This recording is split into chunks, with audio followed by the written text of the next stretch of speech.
Vamar Belazar, Gedolat Tfila, Yoter Minakorbanot. Sheneemar, Lamali Rov Zifrechem, Urtiv, ou Parisrem Kapechem, Ali Menai Mikem. Donc Rabbi Lazare nous enseigne que la prière est plus grande que le sacrifice. Car, à propos des sacrifices, il est dit: qu'ai-je donc besoin de votre quantité de sacrifices? C'était à l'époque où les Juifs étaient totalement corrompus et ils venaient quand même apporter des sacrifices au Beth Amikdash. Il a dit: bah, quoi ça sert? J'en ai pas besoin de votre charcuterie. Ça sert à rien. Qu'est-ce qui était corrompu? Korbanot, c'est des sacrifices. Non, mais qu'est-ce qui était corrompu? Le peuple. Ah ouais. Ils avaient chuté moralement, mais par habitude, ils pensaient qu'en venant au Beth Amikdash et en égorgeant des vaches, ça va expier leurs fautes, sans faire tchouva. Donc il leur dit: la malir of Zimchem, qui dit: je n'ai pas besoin de vos quantités de sacrifices. Et il est écrit: ou beparisrem kapechem, lorsque vous déploierez vos mains, eh ben, je cacherai mes yeux de vous. C'est-à-dire, je ne vous regarde pas. Priez toujours, tu m'intéresses. C'est-à-dire?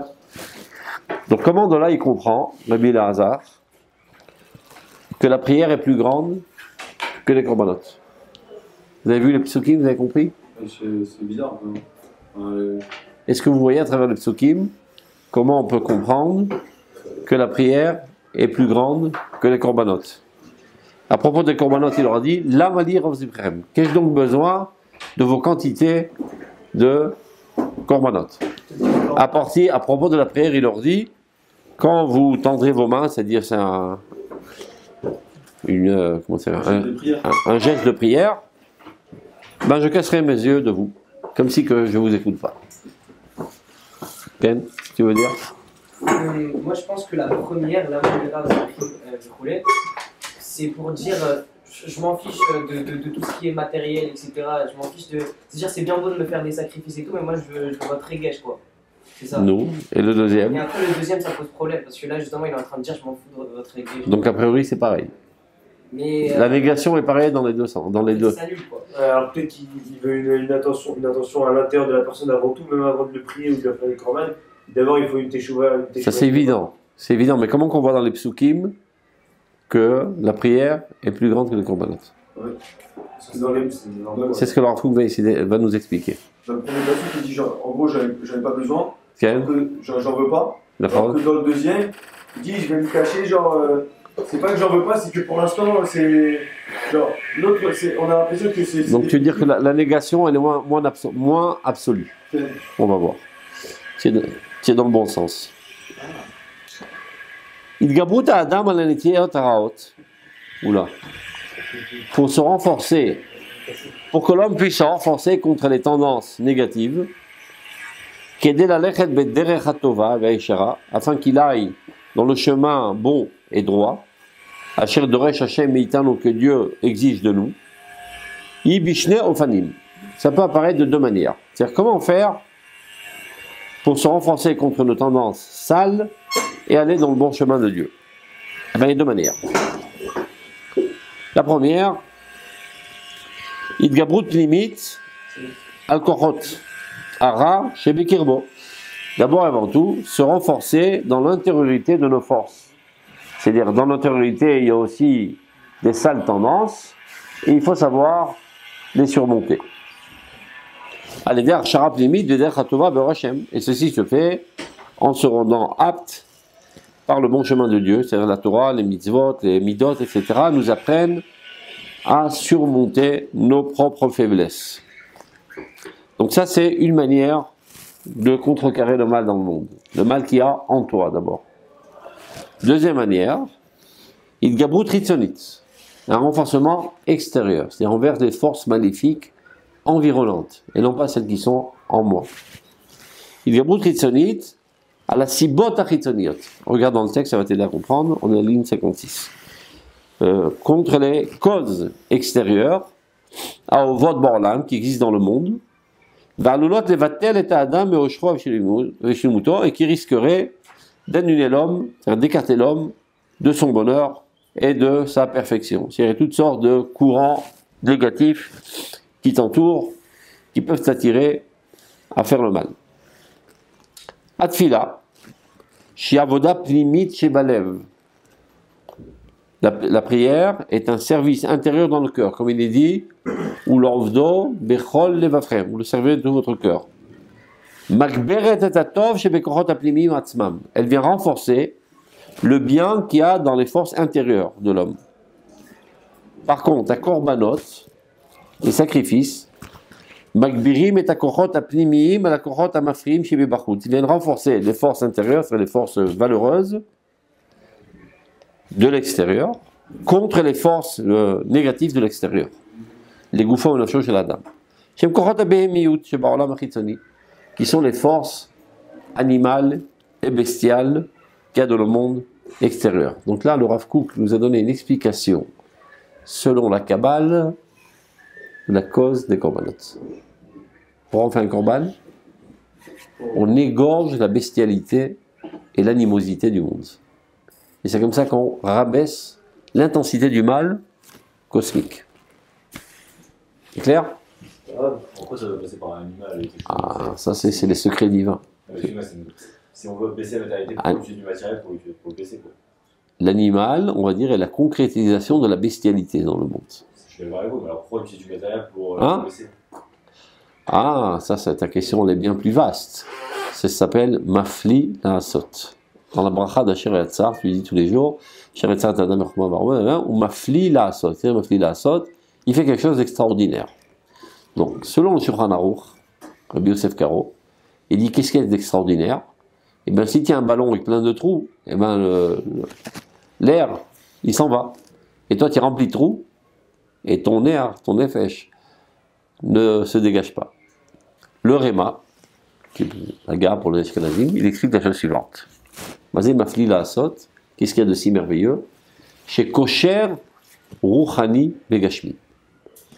Que Dieu lie le matériel avec le spirituel. Ça paraît tout à fait évident, mais c'est un miracle. Le matériel, il est concret, il est dans l'espace, il est limité. Alors que le spirituel, il est totalement abstrait, il n'a pas de place dans l'espace, il se trouve partout et nulle part en même temps. Et pourtant, on prétend que ton âme, elle est là. Comment ça, elle est là? Elle est abstraite, elle est là dans ton corps. Pas toute, mais disons qu'elle est dans ton corps. Non seulement elle est là, c'est elle qui gère ton corps. C'est-à-dire que lorsque tu vois, c'est pas cette boule de viande qui voit, ni encore sa cervelle, c'est ton âme qui voit à travers ces outils. Elle est profondément liée, imbriquée, liée, et tissée avec ton corps. Donc il y a une corrélation très très étroite entre le monde matériel et le monde spirituel. À tel point que certains actes matériels détériorisent ton monde spirituel, qui est ton âme, et d'autres actes matériels enrichissent ton existence spirituelle. Tu as mangé du porc, ton corps n'a rien subi de négatif. Il n'y a pas des molécules destructives dans le porc qui vont porter préjudice, dans le porc, qui vont porter préjudice à ton corps. Tu vois bien, il y a 8 milliards de personnes, mis à part les Arabes, qui mangent du porc, ils se sentent très bien. Donc il n'y a aucun problème médical. Par contre, ça porte préjudice à ton âme. Mais qu'est-ce qu'il y a dans ces molécules? Rien. Ce n'est pas des molécules. C'est le dévoilement de la divinité qui se trouve dans le porc, et il y a un décret divin qui l'interdit à être consommé par un juif, c'est ça qui détruit ton âme. Parce que toute existence, elle a une apparence matérielle et une essence spirituelle. L'essence spirituelle du porc porte préjudice à ton essence spirituelle. Okay. Et tu mets un cube noir sur ton bras, des lumières infinies de divinité te pénètrent et t'enrichissent et enrichissent toute la l'Israël, enrichissent l'humanité entière et enrichissent l'univers entier. Mais comment ça marche? Compte sur Dieu, il sait y faire. De la même manière que toi, tu es un boutière, tu as un steak de 70 kilos, plus ou moins. Un peu moins, hein, encore la cavale. Qui est grand pourtant, non? Il est pas thune. Non, il n'est pas thune. Il mange pas de fricassé, c'est pour ça. Ni de couscous. Bon, Mais Kitsour, mais tu n'es pas un moucher. Tu es une vie éternelle, infinie, qui apparaît dans ce corps. Alors, Mafli la saute. Dieu fait des choses d'ailleurs merveilleuses. Donc, Dieu a fait en sorte que lorsqu'on égorge cet animal, ça affaiblit l'intensité des forces bestiales, des animosités qu'il y a dans le monde. Et de cette manière-là, il y a moins de négatifs dans le monde, donc j'ai plus de chances de rester dans ma positivité. Donc on a dit qu'il y avait deux manières de garder son intégrité. D'abord, de se renforcer contre soi-même, contre les forces sales qu'il y a au plus profond de mon être, et d'annihiler les forces extérieures qui pourraient me tirer vers le mal. Donc, ce qui agit sur mon intériorité, c'est la tefila, ou l'ovdo bechol levavchem, les vav, c'est le cœur, l'intériorité, et les korbanot, ça agit sur les forces environnantes, cosmiques, négatives. Ça les affaiblit, donc j'ai plus de sens de rester dans ma intégrité. Est-ce que l'âme peut mourir? Non, elle est éternelle. Mais si je l'endommage tout le temps, Pas grave. la tue un petit peu. Tu peux pas la tuer. L'âme, la neshama, elle est éternelle, elle reste dans sa pureté, dans sa sainteté, de manière constante. C'est-à-dire si je mange Ce que tu peux faire, c'est de cacher le soleil avec des nuages.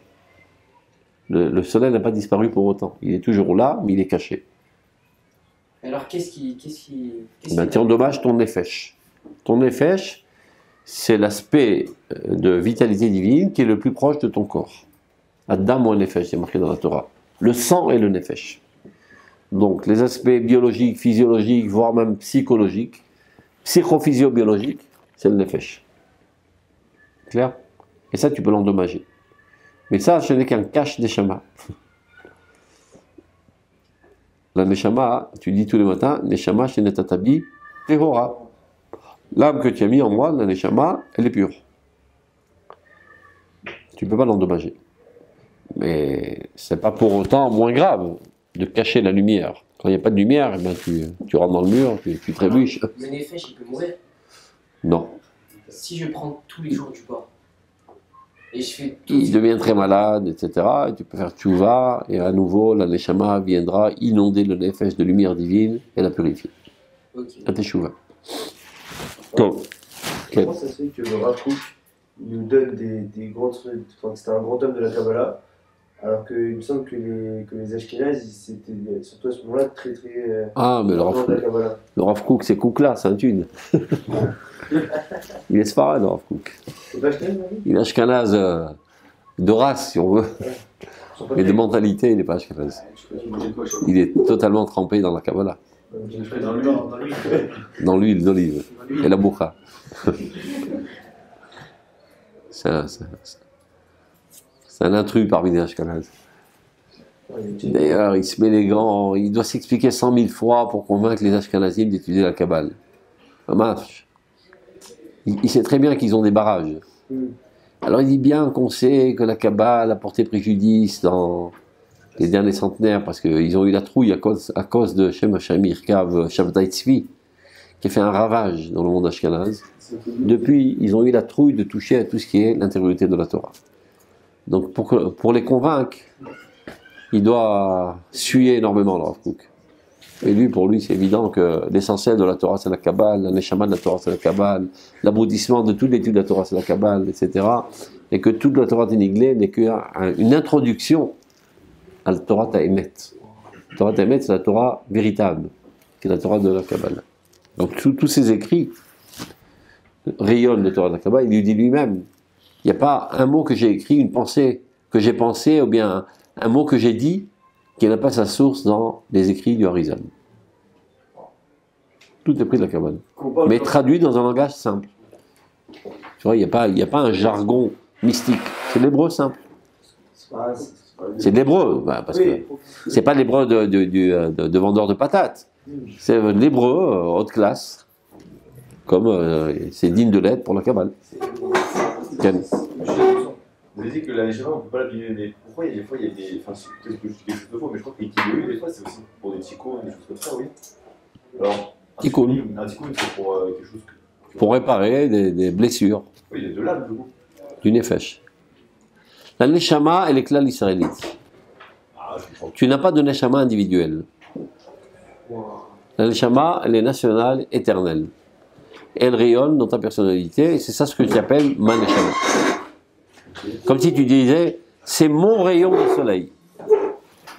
C'est une grosse blague. Le soleil, il est indépendant de toi, il existait avant toi, il continuera d'exister après toi. Non, mais il me fait chaud, il me bronze, c'est mon rayon de soleil. C'est comme ça ta neshama. La neshama de Klal Israël, qui a été créée au début de tout, et qui restera là pour l'éternité avec Dieu, rayonne dans ta personnalité. Et en cela, tu appelles ma neshama. Donc, on continue. Donc, on a expliqué la chose suivante. Que Rabbi Lazar nous explique que la prière est plus haute que les korbanot. Il apporte les psukim. Vous avez le texte? Ah. Ceux qui n'ont pas se mettre à deux, sans quoi on a l'impression d'être des touristes. C'est bon? On est à la page 5, ligne 54. Essayez d'arriver à l'heure la prochaine fois, comme ça je n'aurai pas besoin de répéter. Pas grave. Alors, donc il explique la chose suivante. Je résume ce qu'on a dit jusqu'à présent. Pour que l'homme puisse se renforcer contre les tendances négatives, il y a deux stratagèmes.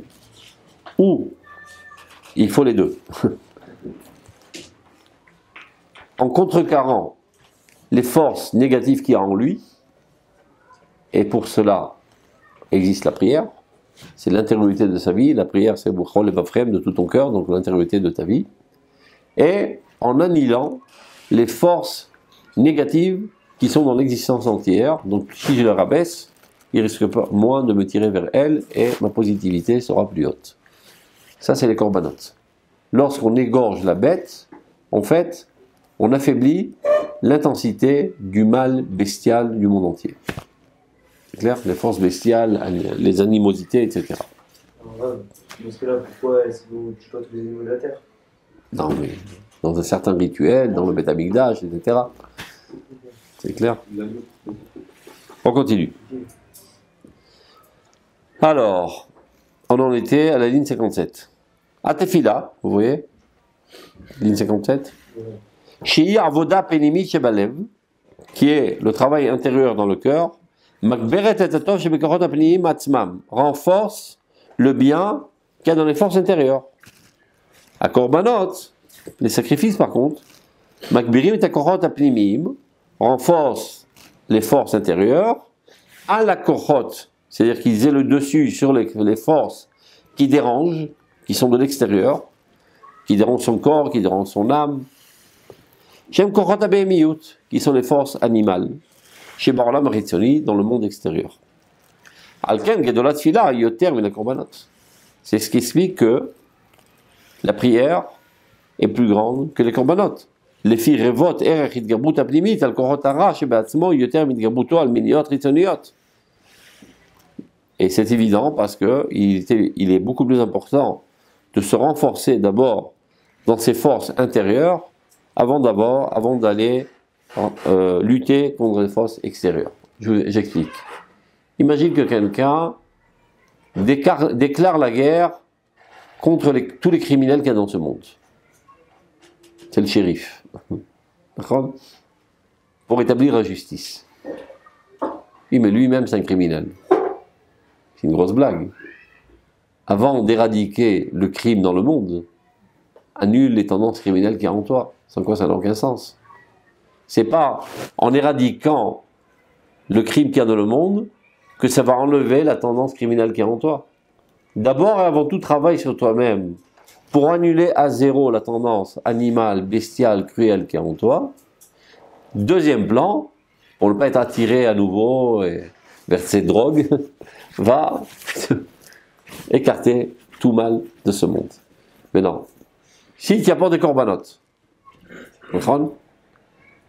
et pour ainsi dire, tu luttes contre le mal cosmique environnant. Mais toi-même, tu es une crapule. Ça n'a aucun sens. Vous comprenez que ça n'a aucun sens, c'est ridicule, c'est absurde. Ben, c'est ce qu'ils faisaient à l'époque du Ishaïa. Les gens étaient pourris jusqu'à l'os. Ils apportaient des corbanotes. Alors Ishaïa leur dit, au nom de Dieu, La malira aux Ifrechem. Qu'est-ce que j'ai besoin de korbanot? À quoi ça sert? C'est un cirque. C'est une boucherie. M'apporter la charcuterie, j'en ai pas besoin, j'en mange pas moi de la charcuterie. Allez vous corriger d'abord. Allez vous purifier. Devenez d'abord des gens intègres. Et après, lutter contre le mal environnant, cosmique et universel. Hein? Ça n'a aucun sens. Le Beth Amikdash n'a aucun sens. Un Beth Amikdash de carton. D'ailleurs, quand Titus est venu détruire le Beth Amikdash, ils ont dit Baït Sarouf Saraf. Tu as brûlé une maison qui était déjà brûlée. Qui a moulu de la farine qui était déjà moulue. C'était juste du folklore, il n'y avait rien. Est-ce que là, quand on va le reconstruire, on est au niveau quoi? Lorsqu'on aura le niveau, on le reconstruira. C'est pour ça que c'est de la rigolade de monter sur Arbeit. Est-ce que les Juifs sont à ce niveau aujourd'hui? C'est exactement ce qui les intéresse. Ils brûlent d'envie d'être en proximité de Dieu. Ils ont d'autres envies pour l'instant, ma femme. Je parle de la quasi-totalité du peuple. Pas des tzadikim comme toi qui sont en Machon Meir. Est-ce que 99% du peuple aujourd'hui, c'est exactement son problème? Il n'endort pas les nuits tellement il est amoureux de Dieu. Donc il n'en peut plus, il a envie d'enlacer Dieu de toutes ses forces, et on n'a pas de Beth Amikdash. Alors il monte sur Arbeit. C'est vraiment la situation. Et nous on est contre. Parce que nous sommes les élèves fidèles du Rav Kook. Kodem Kol Lo, c'est pas un des plus grands, il y en a des beaucoup plus grands. Et bête, au lieu de chercher dans les élèves, vois ce qu'il dit le Rav Kook et le Rav Souda lui-même. Le Rav Kook a interdit l'entrée au Beth Amikdash, au Arbeit avec 1000 cadenas, et le Rav Souda avec 10 000 cadenas. Donc tous ces écrits. Le Rav Kook admirait, donc je ferme vite la parenthèse, c'est pas notre sujet, Sœur Montefiore, qui a fait énormément, investi de sa fortune pour développer le pays, installer des yeshuvim en Eretz Israël, etc. Donc il admirait ce bonhomme. Il n'arrêtait pas de le flatter, il aimait énormément, etc. Un beau jour, ce Montefiore, de manière innocente, il ne savait pas que c'était si grave, il est rentré sur Arbeit. Et par précaution, il n'a pas marché. On l'a pris sur un fauteuil avec 4 porteurs. Apirium, ça s'appelle. Donc il pensait que de cette manière, c'était pas une transgression. Donc il a fait ça naïvement, en toute naïveté. Le Rav Kook lui écrit, en lui expliquant la gravité de la chose, 1 million de Yishuvim que tu aurais créés en Eretz Israël sont bien moins importants que le péché que tu viens de faire maintenant. Catastrophe universelle. Tu comprends que si je prends un marteau, je te tape sur la jambe, ça fait mal. Ça fait très mal. Et si je prends une petite épingle microscopique et je t'égratine la cervelle, qu'est-ce qui est plus grave? Qu'est-ce que tu penses? Je pense que ça va prendre ta règle. Parce que tu vas totalement être immobilisé. Tes membres vont plus fonctionner, tes yeux vont plus marcher, etc. etc. Plus tu touches à la centralité de la vie, la moindre erreur est catastrophique. Le Rav Kook, il était mahmir de ne pas entrer ses doigts dans les interstices du kotel. Parce que biyam et mixat qui biyam damé. Rentrer un petit peu, c'est comme si tu rentrais. Donc même les doigts, il ne faut pas rentrer. Et il y avait un autre à son époque qui s'écartait du kotel, shloshim amot. Parce qu'il pensait que le kotel n'était pas le mur qui limitait le Arbeit, mais le mur du Kodesh et Kodashim. Donc l'esplanade du kotel, c'est déjà Arbeit. Ça c'est la vérité, ça, non? Dat Yechida, ça a été repoussé par toutes les opinions, mais il y a un qui pense comme ça, et quand tu es énormément créant en Dieu, tu prends en compte même les opinions qui sortent de l'ordinaire. Il ne faut pas aller au côté Non. Non. On va regarder ça. La lacha, il faut aller au kotel. Pas toujours, c'est pas un shtibler le kotel. C'est vrai, moi j'ai raté Mincha, on va au kotel. Quand tu crèves d'envie de voir Dieu, tu vas au kotel. Sinon, ça se banalise. Quand tu ressens un profond besoin de te rapprocher de Dieu, tu vas prier au kotel. Comment on le ressent ce besoin? Tu sauras quand tu vas. Je peux pas t'expliquer. C'est comme si quelqu'un, quand on ressent le besoin de manger. Hein? Les amis qui sont dans... Ils peuvent étudier, prier dans leur yeshiva. Non, mais c'est vraiment dans le hôtel, ça devient pas banal. Hein? C'est vrai que ça banalise, c'est le problème. Tout se banalise dans la vie. Donc il faut constamment entretenir. Même l'amour se banalise. Tu vis avec une femme. Bon, au début c'est le grand amour. Après, n'oublie pas d'acheter le lait, achète-moi du cottage. N'oublie pas de prendre les gosses à l'école. Et l'amour meurt. Si tu n'entretiens pas constamment, l'amour meurt. Et après on divorce. La Torah c'est pareil. Voyez au devrim ha'ele, shehu bechol yom chadashim be'enecha. Tous les jours, il doit être nouveau comme le premier jour. Ça nécessite un entretien constant. Top, fermons la parenthèse.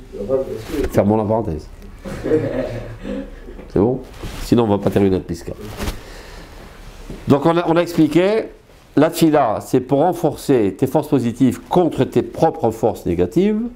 Et les korbanot, c'est pour annihiler les forces négatives, environnantes, cosmiques, universelles. Et donc, c'est la raison pour laquelle la prière est plus grande que les korbanot, parce qu'évidemment, que dans l'ordre des choses, tu dois d'abord et avant tout, en primordial et du point de vue de l'importance, annuler tes propres forces négatives. À la fin de la ligne 58, qui a Erecha Amiti, tournez la page, Shel à Adam, la véritable valeur de l'homme, Raoul Liot, Neherach, les filles de Gabrut, Sadatov, chez Bob Atzmo, d'abord avant tout, du renforcement de l'aspect positif qu'il y a en lui. Maintenant, on va voir un autre aspect qui montre la grandeur de la tfila par rapport au korbanot. Shehem, chez Gambiyota, maintenant on va comprendre le positif par la négation de la négation. D'accord? Parce que le pasuk, de quelle situation il parle? Quand on est nul, quand on est Rechaïm. Lorsqu'on est Rechaïm, comment Dieu réagit? Alors, concernant les korbanot, il leur a dit, pas besoin de votre charcuterie. D'accord? Qu'est-ce que j'ai besoin de vos korbanot? Comme si je dois m'empiffrer avec de la viande. Donc ça sert à rien, c'est du folklore. Pour la prière, il n'a pas été si virulent. Il n'a pas dit, qu'est-ce que j'ai besoin de votre filote? Il a juste dit, je cache mon visage. Juste pour montrer, pour manifester que je ne suis pas satisfait de votre comportement, mais il n'a pas dit que votre prière ne sert à rien. C'est clair? Donc tu comprends que la prière, même dans une situation catastrophique, elle est encore un petit peu effective. Alors que les korbanot dans une situation catastrophique n'ont aucun rôle, n'a aucun sens. Donc ça prouve que la prière est plus forte. C'est clair? Alors regardez, il va l'expliquer. Chez Gambiyota, chez Lo Karaoui. Ligne 3. Même quand elle est dans une situation non convenable. Malgré tout, il y a quand même encore une certaine utilité. C'est la raison pour laquelle il est dit à propos des sacrifices, qu'ai-je donc besoin de cette quantité de sacrifices? Ça ne me sert à rien.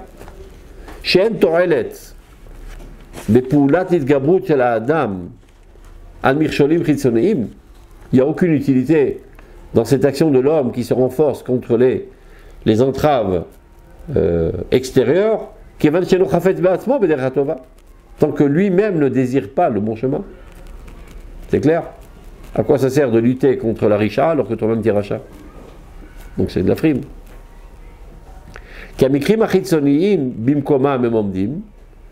Et la shahada meprirato inatzram vavodat Hashem tielo lishua l'abdil koach nafsho letova aval bioto pone meprirato lera en toelet bepulot amugdoshot. Quand toi-même tu tends vers le mal, alors à quoi ça sert de toutes ces actions de renforcement contre le mal environnant? Donc c'est super, tu as écarté toutes les maladies du monde, mais tu as laissé toutes les maladies dans ton corps. Et tu crèveras de toute manière. Ça sert à rien.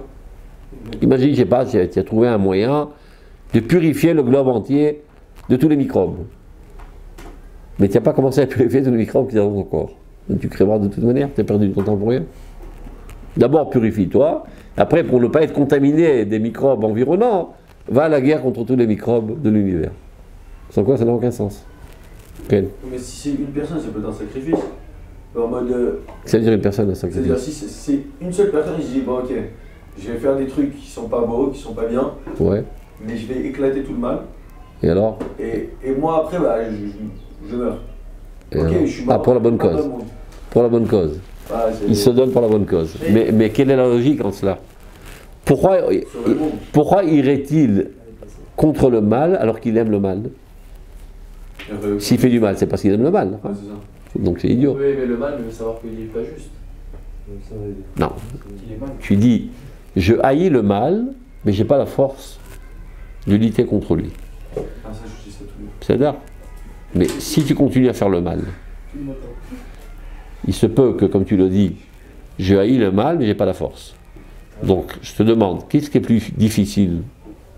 De lutter contre tout l'univers ou bien la quantité de mal microscopique qui se trouve en toi? On commence d'abord avec l'ennemi le plus proche. C'est clair? Je transmette ma haine aux autres. Ta Je haine transmette ma haine du mal aux autres. en faisant la guerre? Le mal, ouais. Et alors? Mais les gens, ils se rendent compte, les gens, ils se rendent compte que c'est une fourberie cette histoire. Devant qui il fait son cirque? On le voit lui-même assassiner, faire des sols sales, etc. Il fait soi-disant de lutter contre le mal. Ça n'a aucun impact éducatif. Mais c'est l'hypocrisie. Ah, mais Non, c'est pas d'affaire l'hypocrisie, ça peut être de la faiblesse, comme il le dit. Il est conscient que le mal, c'est quelque chose de mal, mais il n'a pas la force. Parce que c'est un faiblard. Alors pour compenser cette faiblesse, il va faire soi-disant de lutter contre le mal. Ça ne mène à rien, parce que les gens ils disent ça n'a aucun sens. Il n'y a aucun impact éducatif. mais si jamais il veut éliminer le mal dans le monde, en soi, il se sauve lui-même. Hein? S'il élimine le mal dans le monde, en soi, il se sauve lui-même. Non, c'est lui, il est totalement contaminé de tous les microbes. Ok, mais donc si tu tues le microbe, toi-même tu te sauves. Non? Tant que tu ne commences pas à t'occuper de toi-même. C'est-à-dire que tu prends du feu, tu brûles tout autour. Mais à l'intérieur, tu as plein de microbes. Tu vas te brûler. Mais C'est pas ça qui va brûler tes microbes. c'est pas notre rôle en soi de faire ça en tant que. Tu dois faire les deux. C'est pour ça qu'on va Tfila avec Korbanot. Mais dans cet ordre, Tfila avec Korbanot. Ok. Toujours, Tikkun Pnimi, Tikkun Chitzoni. Toujours. On commence jamais par l'extérieur.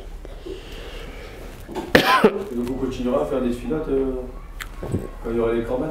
Quel, Kamouban? Il y avait la Tfila pour les Korbanot. Non, mais c'était pas fixe comme ça. Qui t'a Des dit? filottes en mode. Abraham, Tiken, Tfila, Zachrit. Ah, ouais, ça. Top. Je vois que tu révises pas tes cours. 4. Balance. Qui a écrit Machitzonim, attends, on a déjà lu ça. Aval Bioto, on a déjà lu. Ligne 6. Omnam, Batefila, concernant la prière, Lo Amar Lamali. Akadosh n'a pas dit, Akadosh n'a pas dit Lamali. Qu'ai-je donc besoin? Qui chat Tfila Beatzma, car le moment même de la prière, Sheba Koachatov Apenimi Mitgaber ou Al Koachara, c'est le fait même que tu pries, quand tu pries, tu t'élèves vers les hautes sphères. Tu parles à Dieu, tu penses à Dieu, tu penses aux idéaux divins, à ce moment-là déjà tu t'élèves. Le fait même de prier, tu rentres dans une autre sphère. Tu n'es pas dans des occupations basses et sales et viles. Même si c'est 1 minute par jour. Au moins 1 minute par jour, tu sors la tête de la boue et tu t'élèves dans des hautes sphères, donc ça a un effet purifiant.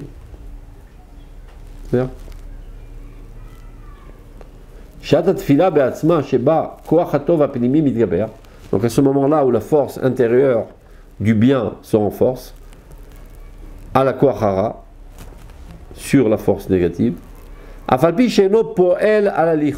bien que de fait, pour l'instant, ceci n'a pas de répercussion sur son comportement,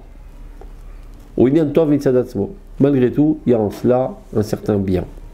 C'est-à-dire parfois, tu renforces les forces intérieures, mais ça ne s'exprime pas encore à l'extérieur. C'est pas pour autant qu'on va dire rien ne s'est passé. Très souvent, les gens arrêtent de faire tchouva à cause de cela. J'explique. Ça veut dire, ils ont des regrets, des remords de toutes les saletés qu'ils ont fait, de manière très sincère. Et après quelque temps, ils se retrouvent exactement dans la même situation, sale et moche. Top. Il se reprend en main, il a encore une fois, il fait tchouva, et des remords, etc., etc. Et à nouveau, il se retrouve dans la même situation. On dit, maman, alors, je suis un hypocrite. Je parle, je pense et tout, mais de fait, je fais rien, donc ça sert à rien. c'est une fausse approche. Il faut attendre que les choses décantent et pénètrent le sentiment et pénètrent la volonté. Ça prend du temps. Donc continue tes efforts. Ne désespère pas. Bientôt, ça va apparaître. Et ça va changer la couleur de tes actes. Je vais vous donner un machal, vous allez comprendre tout de suite. Comme on dit, il vaut mieux une image que 100 000 explications. Parce que, en fait, je me rends dans le crâne des connaissances pures et saintes, avec l'étude de la Torah.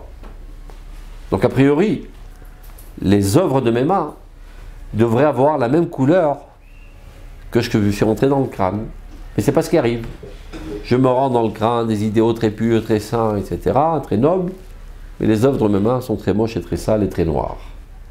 Sans aucune discrimination vers les noirs. Non, parce qu'aujourd'hui, il faut faire attention. Tu te fais griller dans la ticchorette. Ah, tu as voulu dire que tu es contre les noirs, contre les Éthiopiens. C'est juste pour l'image. Alors, vous savez comment on fait du chocolat? Non, non. Dans l'usine de chocolat, on fait des fois du chocolat parvé, c'est-à-dire sans lait, et des fois du chocolat halavi, avec lait.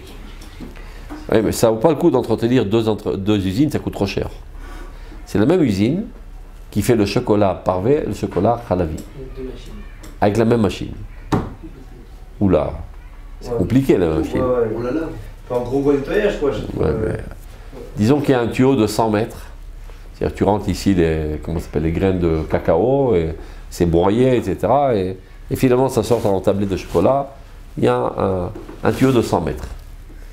Donc on fait d'abord la fonte de chocolat halavi. D'accord ? Qui est plus clair. Et il tend plus vers le beige que le marron que le noir, disons. Donc on met du marron, ça sort du marron. La même couleur exactement. D'accord ? Du beige, marron clair. Chocolat halavi. Maintenant on veut faire du chocolat parvé. Ça dit pas de problème. On va tout laver avec de l'eau brûlante.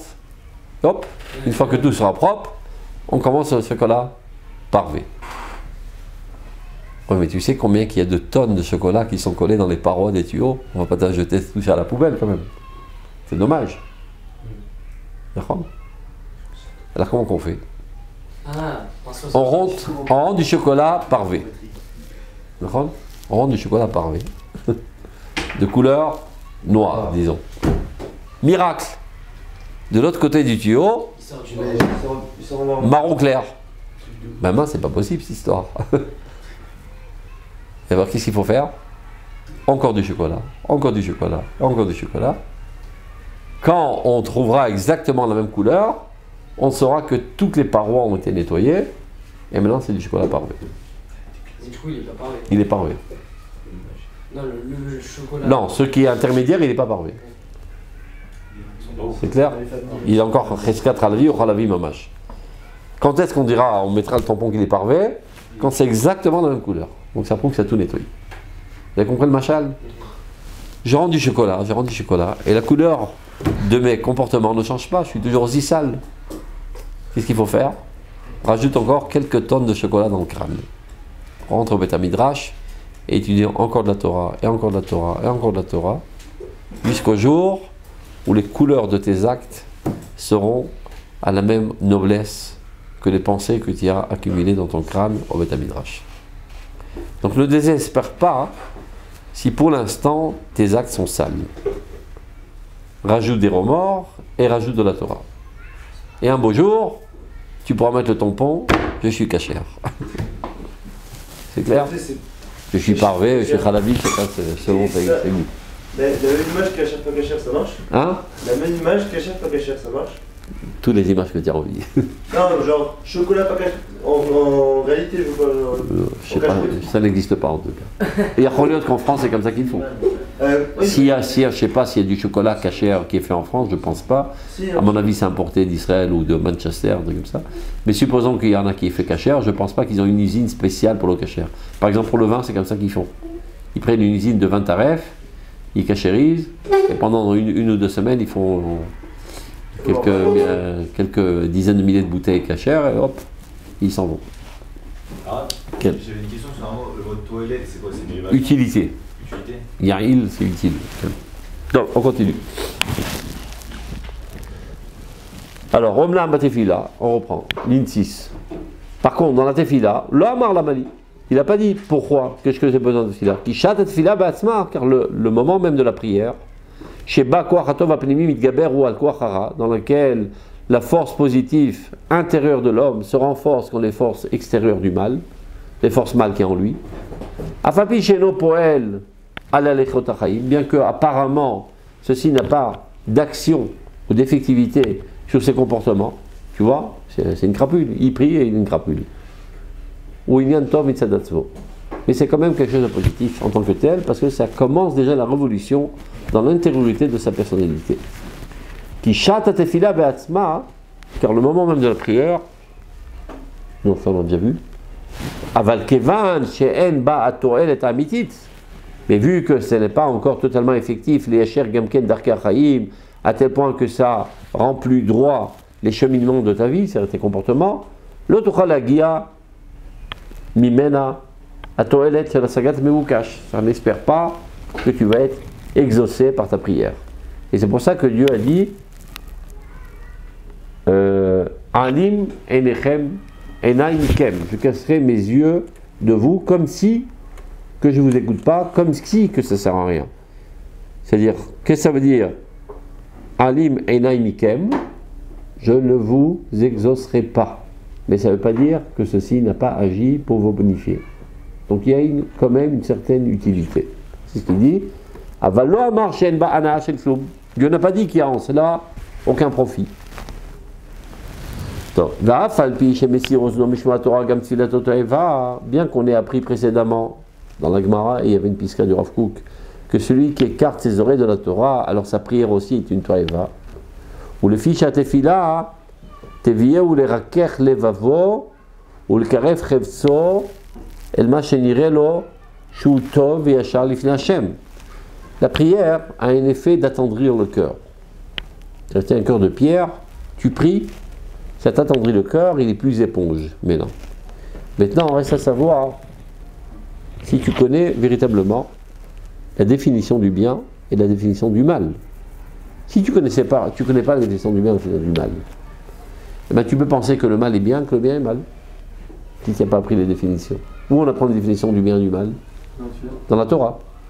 D'accord? La Torah t'explique, ça c'est bien, ça c'est mal, ça c'est mal, ça c'est bien. D'accord? Alors si tu n'as pas appris la Torah, alors tu es dans le brouillard. Tu ne sais pas ce qui est bien et ce qui est mal. Donc tu risquerais de définir le mal comme bien. Et maintenant que tu as attendri ton cœur, ce mal que tu définis comme bien, il va pénétrer ton cœur. Et donc tu vas forger ta personnalité en mal. Donc, Messir Ozno Mishma Torah, celui qui écarte ses oreilles d'étudier la Torah, d'écouter la Torah, donc il ne sait pas définir quel est le bien et quel est le mal. Tfilato, Torah, sa prière elle-même peut être une cause pour t'amener à une situation abominable. C'est clair? Ouais. Il n'y a pas une notion comme quoi, soit ça marche surtout pour quand quelqu'un il cherche Dieu, mais je pense que peut-être ça marche aussi pour ça. Quand quelqu'un il cherche toujours le Hémet, il trouve le Hémet dans le sens où même si, par exemple, il a cherché, il a fait toutes les études d'Azara du monde, il a trouvé Dieu. Et comment il a trouvé? Pardon? Comment il a trouvé? Quand Moshe l'a rencontré. Il aurait pu chercher encore 1 milliard d'années, il ne l'aurait pas trouvé. Avraham Avinu aussi pareil. Tous lisent ce midrash de manière erronée. Il est dit à propos d'Avraham Avinu qu'il a cherché Dieu. Donc de manière métaphorique, on dit au début il pensait que c'est le soleil, mais le soleil va dormir, donc c'est pas lui, après c'est la lune. Mais la lune aussi elle disparaît le jour. Top, alors c'est le feu, ouais, mais le feu il s'éteint avec l'eau, alors c'est l'eau, et l'eau elle s'évapore au feu. Ainsi de suite, de manière éliminative, il a tout éliminé. Jusqu'à ce que, on dit d'habitude, il a trouvé Dieu. C'est marqué nulle part. C'est Dieu qui l'a trouvé. Jusqu'à que Dieu s'est dévoilé en lui. Si Dieu ne s'était pas dévoilé en lui, encore des milliards d'années, il n'aurait pas trouvé. Pas dans la fournaise? Non, la fournaise, c'est après. C'est-à-dire, une fois qu'il a découvert Dieu, donc il était prêt à sacrifier sa vie pour sanctifier le nom de Dieu. Donc, ça veut dire, quand tu investis des efforts, ça te rend apte à capter le message. Mais tant qu'il n'y a pas de message, tu ne capteras rien. Je te donne un exemple. Il y a plein de personnes qui sont adossées sur un arbre et qui ont aussi une pomme sur la tête. Ils ne sont pas devenus pour autant Newton. Newton, lui, cherchait dans ce sens. Lorsqu'il a vu ce phénomène, il a compris ce qui se cache derrière. Mais si la pomme n'était pas tombée sur sa tête, il n'aurait pas compris non plus. Et il y a plein de personnes qui se sont amusées avec leurs pieds, avec la savonnette, dans leur baignoire. C'est pas pour autant qu'ils sont devenus comme Eureka là, qui a couru dans toute la rue à poil. J'ai trouvé. Eureka, c'est-à-dire j'ai trouvé. C'était qui? C'était Platon. Non, mais non. Non. Donc, qui c'est qui a Wikipédia? Qui c'est qui là? Écrit Eureka. Eureka. C'est un grec, je suis sûr. C'est quoi, c'est un grec? Ouais, regarde. La force de la pousser dans l'eau, comment ça s'appelle? Archimède. Ah, Archimède. Taïch. J'ai dit Archimède, j'ai dit pousser. Donc, comme lui, il a cherché. Lorsqu'il y a eu un dévoilement divin par l'intermédiaire de cet événement, il a compris. Mais il faut qu'il y ait toujours que l'objet vient vers le subject. Si quelqu'un il cherche le bien mais qu'il est dans le mal, il va trouver le bien pour qu'il arrive. Pas toujours. Il faut qu'il rencontre la source du bien. Que le bien vient vers lui. Si nous, on a eu bien. la révélation au Sinaï. Alors qu'est-ce qui déclenche ça? Parce que si quelqu'un il cherche de mettre le bien mais qu'il est vraiment dans le mal, mais qui lui il cherche vraiment le bien, mais il sait pas. Alors Dieu lui tend la perche. Hein? Dieu lui tend la perche. Mais il faut que Dieu lui tende la perche. Et qu'il la saisisse. Des fois Dieu te tend la perche, tu ne la saisis pas. Parce qu'il est têtu, parce qu'il est idiot. C'est l'histoire d'un mec. Des petites blagues, ça fait pas de mal. Ah ouais. Surtout quand ça explique la Torah. On lui a dit, tu sais, il va y avoir un tsunami et toute la ville va être inondée et noyée. Non, moi je crois en Dieu. Top. Alors on évacue les gens et lui il veut pas quitter. Et les vagues arrivent, les trucs, et ça commence à inonder son immeuble, etc. Mais venez, on vient avec des barques, il y a des chaloupes. Non, moi je crois en Dieu. Sinon il monte sur le toit et l'eau monte. Après il s'agrippe à l'antenne de la télévision, là, il grimpe. Il dit, moi je crois en Dieu, Dieu va me faire un miracle. Et finalement, l'eau, elle arrive, il crève. Il arrive au ciel, il dit, c'est quoi ce scandale, là, moi j'ai cru en toi, tu m'as pas sauvé. Des espèces d'idiots, je t'ai envoyé 50 messagers. Et tu n'es pas venu à leur appel. Donc il y a des gens qui sont idiots, Dieu leur tend la perche. Mais il dit, non, c'est pas cette perche que j'espère voir. Je veux voir Dieu dans toute sa grandeur. Ils veulent assimiler Dieu à quelque chose de physique alors que c'est pas possible. Non, au contraire, ils pensent que Dieu c'est totalement spirituel. Mais Dieu peut apparaître de manière incognito, camouflée dans la matérialité. Comme par exemple, aujourd'hui, la délivrance du peuple d'Israël apparaît de manière camouflée dans des cheminements matériels. Il y a des gens qui se disent être croyants et comment dire ça, et croyant en Dieu et même et Hachem, craignant Dieu, mais ils ne voient pas Dieu dans cela. Alors Ishaïa il dit Aïvrim, habitu lerot, Achershim, Shemaou, vous les aveugles, ouvrez vos yeux, et vous les sourds, écoutez. Mi-hiver qui meshulam, ou mi-cheresh qui malach Hashem, dit le Pasuk. De qui s'agit-il? Des gens parfaits. Eved Hashem, qui sont des serviteurs de Dieu. Ce n'est pas un qualificatif à dessous, serviteur de Dieu. Moshe Rabbeinu s'appelle Eved Hashem. Des gens de très haute qualité spirituelle et religieuse, et ils sont malgré tout aveugles et sourds. Parce qu'ils rêvaient de la Géoula dans un autre scénario. Ils pensaient que le Messie arriverait sur un tapis volant dans les cieux de New York et qui dirait « Hello boy, go to Eretz Israel ». C'est pas arrivé de cette manière. C'est arrivé par intermédiaire de gens avec une tronche totalement laïque qui labouraient la terre. Mais qu'est-ce qu'il y a de ça dans cela? Et donc ils ont des questions envers Akadosh Baruch Hu en lui disant bah, tu sais pas y faire, c'est pas comme ça qu'on fait la Géoula.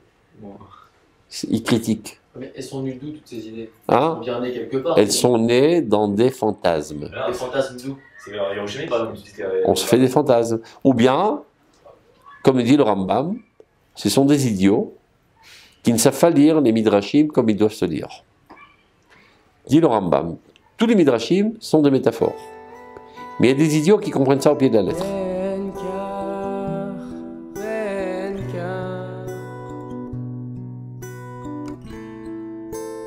נקראים בנים